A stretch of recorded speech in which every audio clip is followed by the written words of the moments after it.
Hi everyone, I'm Natasha from AxelsonAcademy. Today I'm going to be sharing a lovely book with you about delicious Jewish food.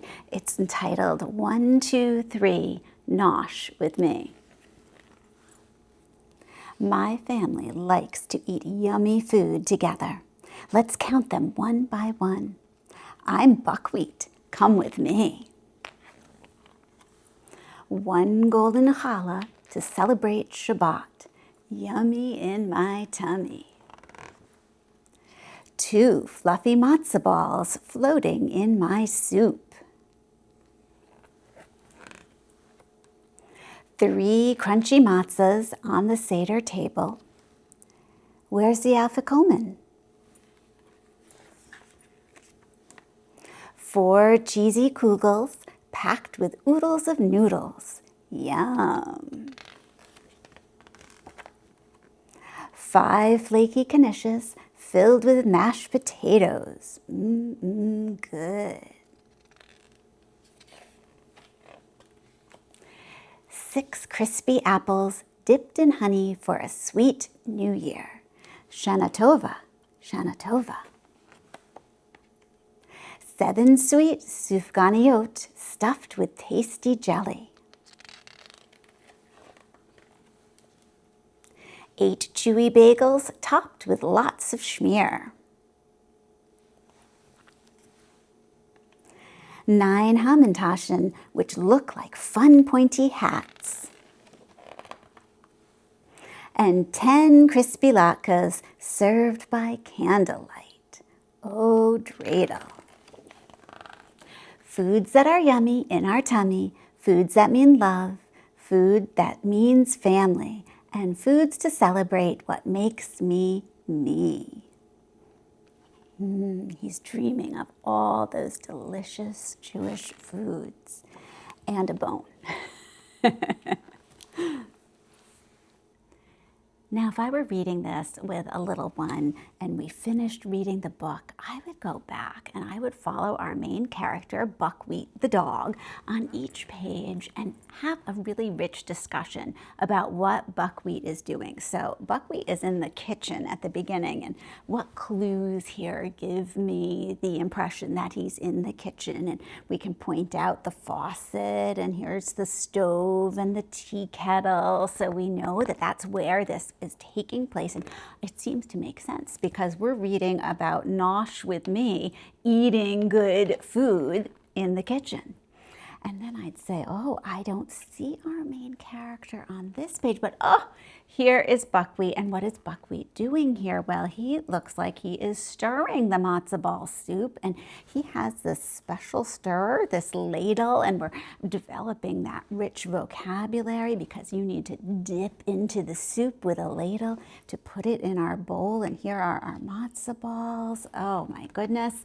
And then here he's peeking over the edge of the table. Does this remind you of your dog? Because I know a lot of dogs that would be doing the same thing if there was some food on the table that they would like to eat. So we can connect this to some prior knowledge that we have about dogs loving to eat people food. And here are, oh, the noodle kugel.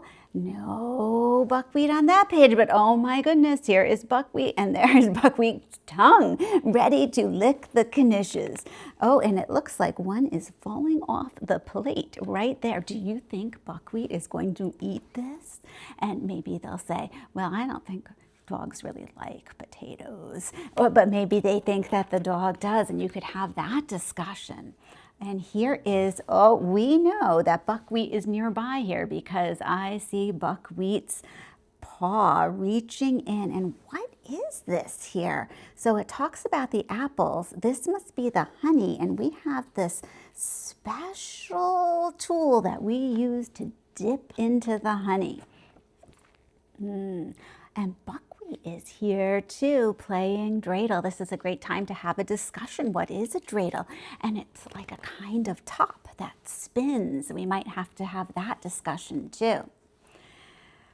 These 8 bagels are topped with a schmear, and we might have to have a discussion on what a schmear is. And here's a good picture of our cream cheese and our salmon and our lox and the onion there. So we'd have that discussion. Maybe we could talk about the types of bagels these could be if we look at the tops of them here too. Any use of the descriptive language, really building that rich language experience is so important. Oh my goodness, and on this page, I don't see buckwheat, but I know buckwheat was here because there are paw prints in the jam. This is a great time to talk about how you can leave paw prints and fingerprints places, and when you get something sticky on you, you might leave a mark. And we can talk about the flavors of jam that this could be, going by the colors. And here we have candlelight. So we can talk about, what is this here? Oh, this isn't your regular candelabra. This is special. And so we'd have that discussion, and oh my goodness, we have buckwheat looking on for the latkes, and I'm pretty sure that he loves latkes. What makes you think, looking at that picture of buckwheat here, that he likes it? And buckwheat is smiling. I smile when I really like lots of food. And then, oh my goodness, buckwheat is dreaming of all these things. This would be a great time to review all 8 things that are in this book. So, oh, this square, that's the noodle kugel. We might have to look back in the book even to find out what it is if we've forgotten that terminology. So we have the opportunity here to do a retelling of the story, remembrance of those vocabulary words that just works in perfectly with that ending picture. Such a happy book.